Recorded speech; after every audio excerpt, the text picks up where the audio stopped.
It's always the same story with him since the girl's birthday. He comes home from work, puts his stuff away, sits with me and the kids for about half an hour, and then he goes to his shed. I'm stuck here doing all the housework, while working part-time and trying to keep everyone fed and content. I'm so tired of it. The intimacy is gone. The love is gone. Well, at least from my side it is. He doesn't even kiss me when he gets home anymore. Just the usual and quick goodnight peck. He gets up early every morning, so I don't get to speak to him then either. And even when he's physically with me, he always seems out of it. I'm missing my husband. While we've lived in the same fucking house.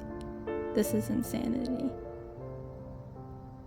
The last time I tried to talk to him about it, he kept going on and on about how important his alone time for him is. Sure, everyone needs alone, but he goes in there around 3 p.m. and only come out when dinner is ready. And to top it all off, he goes back in there after dinner. He just leaves me alone with the kids, entertaining them, feeding them, putting them to bed. They're 6 and 3-year-old girls with never-ending energy. It's chaos all day for me, without a single break. They always want to play with me. I can't blame them.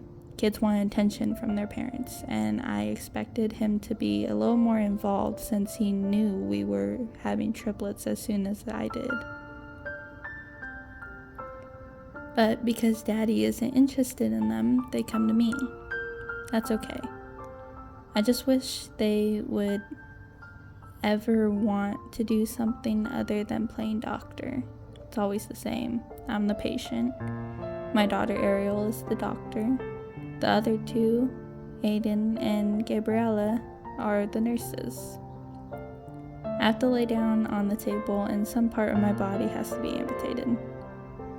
They also need to take a lot of blood for tests and whatnot. They have very broad imaginations. They're good kids, but just a little too much for me at times. I love them dearly. They're my little angels. But today I was fed up. Something needed to change now. It was very convenient for my husband and me was going to be home later than usual. I dropped the kids off at my mother's place around 5 p.m. As I got home, I wasted no time and ran towards the backyard. Looking at the door, I saw there were 3 locks on it, so I did what any pissed off woman would do and got the bolt cutters from the basement. We had extra locks laying around somewhere, so I just replaced them when I was done. It was dark inside the shed, and the lamp wouldn't turn on either. I guess the wires got too old. He didn't even bother to tell me. He just put down some candles and left it at that. The lack of light gave me the creeps. I figured I would just open the curtains and let the daylight shine in. I didn't bring a lighter and couldn't be bothered to turn back. As I was walking on the creaky floorboards, I started questioning everything. Was he cheating on me? Am I too much? Doesn't he love me anymore? The kids? Does he even care at this point? I opened the curtains and turned around to see nothing out of the ordinary. Well, apart from the candles everywhere.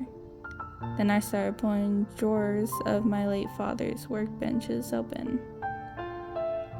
There was a book in there. It was old and was pretty damaged. Inside were a ton of vague pictures of goats and stars, with text in a language I didn't recognize. A few pages had been ripped out, and while observing the torn pages, I accidentally cut my finger. As the blood poured on the page, I was cursing myself out for being this stupid. Now that he knew that I'd been in there, and I had the gut feeling he wouldn't appreciate me snooping through his stuff. As I put the book down, however, the text started changing and lighting up. Not only that, but the walls and floors started pulsating.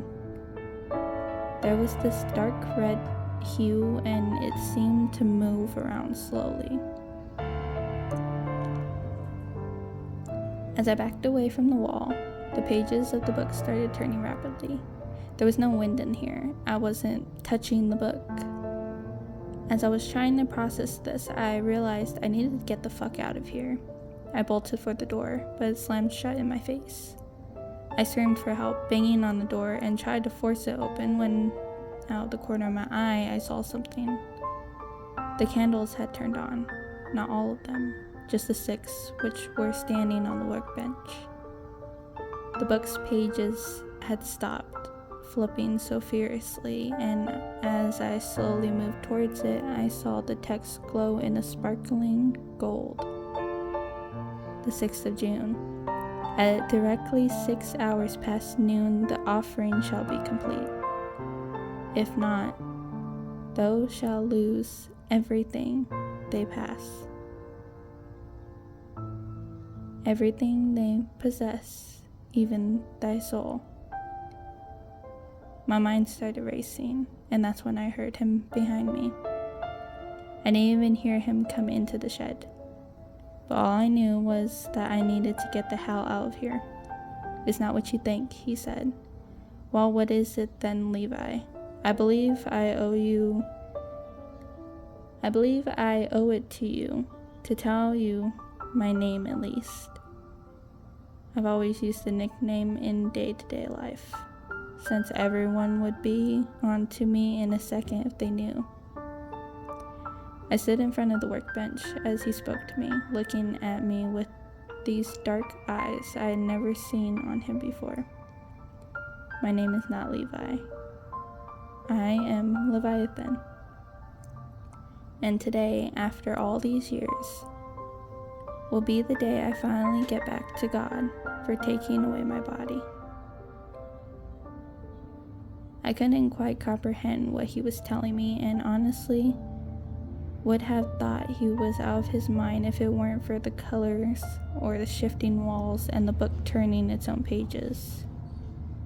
What do you mean? Levi, what is all this shit? What are you doing in here? It's alright, darling, he shushed. For you will be by my side forever after I finish the offering. I have made sure of that. What happens to the girls, however, I do not know. But I heard Lilith was feeling lonesome, so I can only assume she would treat them as her own.